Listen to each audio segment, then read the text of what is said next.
This is Radio Health Journal. I'm Reed Pence. This week, searching for the real causes of anxiety and depression. So much of what we've grown to think about depression and anxiety is not true. And there's a very different story waiting for us with a lot of science behind it. And that leads us to very different solutions, ones that do in fact work. An alternative explanation for mental illness when Radio Health Journal returns.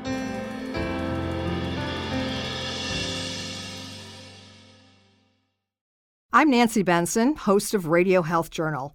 If you enjoy Radio Health Journal, you'll also like Viewpoints, our sister show covering current affairs. This week on Viewpoints. It was in the last week of May 1940, the moment at which the Germans could have won the war and did not. Why the evacuation of Dunkirk is more than just a good story. Then, putting in the work it takes to maintain a marriage. All that and more this week on Viewpoints. Listen to Viewpoints on your favorite radio station, iTunes, and Stitcher.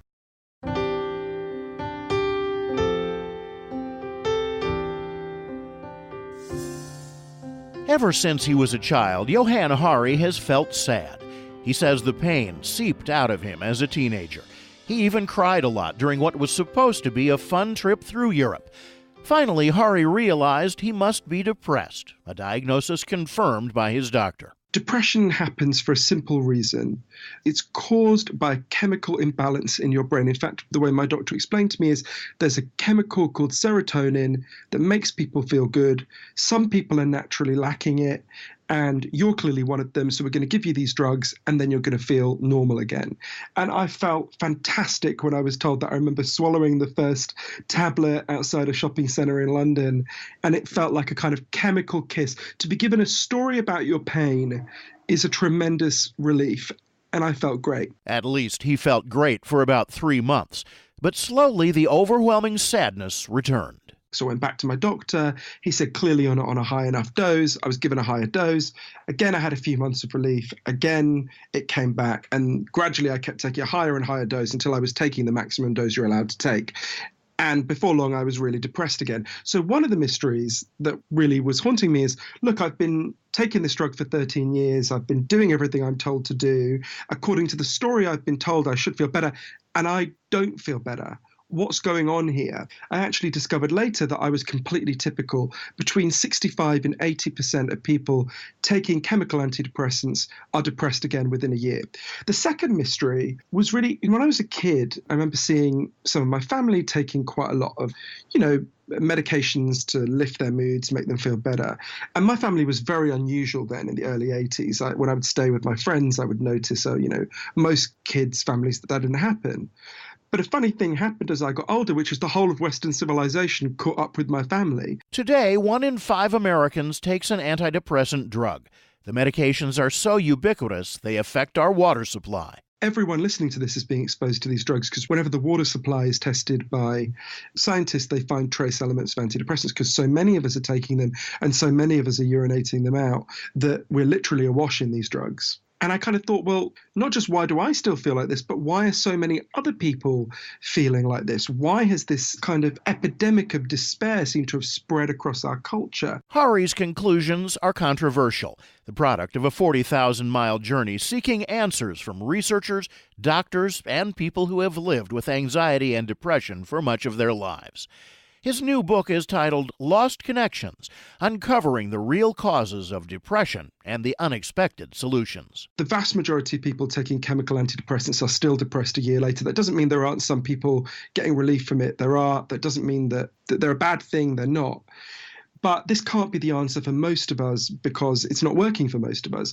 But the thing that most surprised me in terms of that story is not so much the drugs themselves, but the story behind them. So we've been told that depression is the result of a chemical imbalance in our brains. What amazed me talking to so many different scientists is there was never a time when even half of the field of scientists believed that was true. It's a myth. The idea that depression is caused by a kind of spontaneous chemical imbalance in our brains is, as Professor Joanna Moncrief told me, a myth. I spoke to so many different scientists who said this is just a really simplistic way of talking about it. Professor Andrew Scull at Princeton has written that, I think the phrase he used was deeply misleading and unscientific to say depression is caused by low levels of serotonin, which begs the question, well, what is causing it then, right? In his travels, Hari found a different story about depression as a chemical imbalance.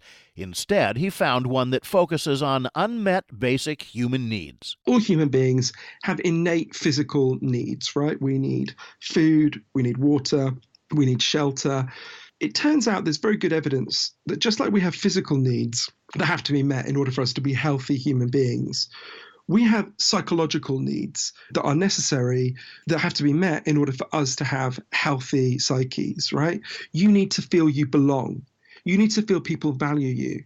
You need to feel you have meaning and purpose in your life. There's a whole range of psychological needs. And there's very good evidence that as a culture, we are getting less and less good at meeting those basic psychological needs. And that is the primary, it's not the only one, but that's the primary driver of this epidemic of despair. And that forces us to think about our depression very differently. What it says is, if you're depressed, if you're anxious, you're not a machine with broken parts. You're a human being with unmet needs. In his book, Hari catalogs 9 causes of anxiety and depression that go beyond chemical imbalance. One of them is work. How do we make a living, and are we happy doing it? Which is, after all, what we spend most of our lives doing. Most people, leave for work at 7:30 in the morning, come back at 7:30 at night. It's spreading over more and more of our lives. And there's this very detailed study by Gallup, the opinion poll organization, that looked at people's attitudes to their work. What it found is 13% of us, 1-3, love our work. We enjoy it, we look forward to it, we get energy from it.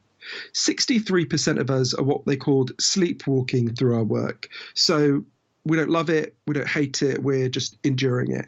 And 24% of us hate our work. We can't bear it, we find it unendurable. It's pretty extraordinary. So only 13% of people enjoy the thing that they're doing with most of their waking life. Hari says that social scientist Michael Marmot has pinpointed 2 things at work that make people depressed. One is if you have no control over your work. If you feel that you're just like a kind of cog in the machine, you're taking orders, you don't have any creativity. This is because human beings have an innate need to feel that what we're doing has meaning and purpose. And you can't really create meaning out of something where you have no control. The second thing that made people depressed was if you felt that nobody cared what you did. It's called an imbalance between the effort you put in and the rewards you get. So no matter what you do, it's all going to be the same. He found that those 2 things, he proved that those 2 things cause depression. Now, when you know that, and you think about people who are depressed, and lots of people listening to this will have work-related depression and anxiety, again, you see that's very different to telling people there's just something going wrong inside their skulls. That's actually something going wrong in their lives. Hari says when people change their work situations to provide meaning and purpose, they can recover from depression. Another cause of anxiety and depression, he says, is loneliness. A no-brainer. But why does loneliness make us depressed and anxious? It's because of the way we're wired. Human beings evolved in small tribes on the savannas of Africa. Our ancestors were able to band together in those groups, right? Because they weren't bigger than the things they ate in a lot of cases, but they were better at cooperating.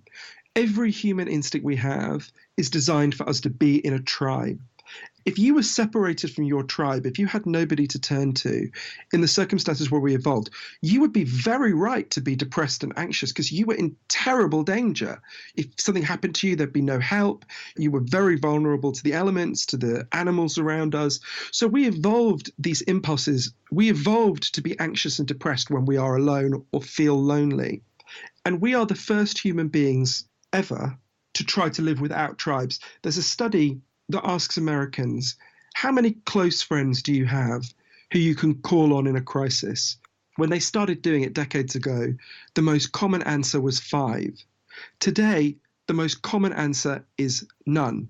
It's 0. So the treatment for depression caused by loneliness is exactly what the Peanuts cartoon character Lucy says to Charlie Brown. You need involvement. I spent some time with an extraordinary doctor who's looked at a solution to this. His name is Dr. Sam Everington. He's a doctor in East London. And he had lots of people coming to him who were depressed and anxious, and he just spent years giving them pills. He's not against pills. He thinks they have their role. But he just sensed there was something wrong here. People were coming to him with problems in their life, and he was giving them solutions for their skull, which didn't seem to him to be enough. So Dr. Everington created a parallel treatment. In addition to giving you drugs if you wanted them, he would prescribe you to take part in an activity, a group, something people did together. So one of the groups I spent some time with was a group of very depressed and anxious people who were given an area of like scrubland near the doctor's surgery. And they were asked together to turn it into a beautiful garden. And they were given a staff member to support them. And what's interesting is often when you're depressed, you're kind of assigned to talk about your depression, but that's often the last thing that depressed people want to talk about. You don't want to ruminate even more. What happened is this group was given a task and they would bond over the task. They were reconnecting with the natural world. And as that went on, they would often talk to each other about their distress. But what would happen is they found a path out of their loneliness and that feeling that you have when you're depressed and anxious, that you're trapped inside your own head. There was a study of a similar program in Norway that found what's called social prescribing, particularly to gardening, is twice as effective as chemical antidepressants. Now, what this tells us is that we find more effective solutions to depression and anxiety when we look at the actual causes. Hari says that just as pain is a signal that something is wrong with our bodies, depression is a signal that something is wrong with our psyches. The Indian philosopher Krishnamurti puts it this way. Who said, "It is no sign of good health to be well adjusted to a sick society." We live in a culture that's not meeting our basic needs, that has many good qualities, but isn't touching the most profound parts of what it is to be human. We're not wrong to feel bad in that situation. Depression is an exceptionally painful signal, but it's a signal that something's gone wrong with the way we're living and that we have to change the way we're living to deal with it. Hari titled his book Lost Connections because he says that's what causes depression in most cases. Human beings have an innate need to be connected in the way we live. We have an innate need to be connected to the people around us, to meaningful work, to meaningful values, to the natural world, to a sense of the future that will be positive and optimistic. And one of the reasons it's called Lost Connections is because these connections have for lots of people been lost. Most people can sense there are things lacking in the way we're living that we need. And those things are making us feel bad. And that should not be regarded as a pathology to be drugged into submission. That's a necessary signal to change our lives. And there are practical ways we can change our lives to make us feel much better. Some of them we can do as individuals. Some of them we have to do together as a group and as a society.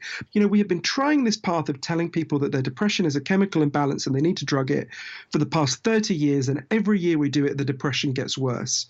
That tells you something. It's not that there's no value in that. Not that there's no value in chemical antidepressants, there is. But it tells you this story is not good enough. There is a different story waiting for us and it holds real answers. You can find out more about Johann Hari's book, Lost Connections, including a quiz on how much you know about depression, at thelostconnections.com or through our website at radiohealthjournal.net. Our writer-producer this week is Polly Hansen. I'm Reed Pence.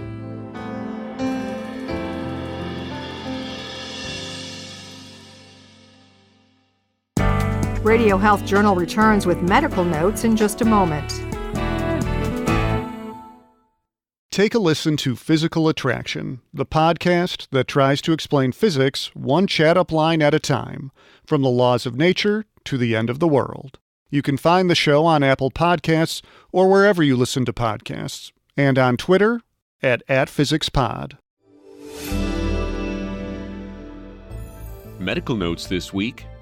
This flu season is officially moderately severe according to the Centers for Disease Control and Prevention, and it's likely to get worse. It's a result of this year's predominant flu strain, an H2N3 virus that's much stronger than the virus that dominated last year. Vaccines are also less effective against H2N3 viruses. Some experts estimate that this year's vaccine is about 30% effective at best. That's still markedly better than the vaccine did in Australia during winter there 6 months ago, when officials said it was only 10% effective. If you want to cut down on sugar and carbs, get more sleep. A study in the American Journal of Clinical Nutrition shows that when people increase their sleep time, they don't have as much of a sweet tooth. A group of study subjects received advice on how to sleep better and increase their sleep time by as much as 90 minutes a night. They ended up making better nutritional choices, cutting down the sugar in their diets by as much as 10 grams a day, and also ate fewer carbs. And finally, to increase strength and power in your workouts, swear out loud. A study in the Journal of Psychology of Sports and Exercise finds that cursing increases power while riding a stationary bike by nearly 5% and increases hand grip strength by more than 8%. Researchers can only speculate why it occurs, but they know that swearing is handled by brain regions that don't normally process language. And that's Medical Notes this week. Thank you for listening to Radio Health Journal, a production of MediaTrax Communications. If you enjoyed this week's show, please leave a review on iTunes or share it with a friend. You can find more Radio Health Journal stories about health, science, and technology on iTunes, Stitcher, and at radiohealthjournal.net.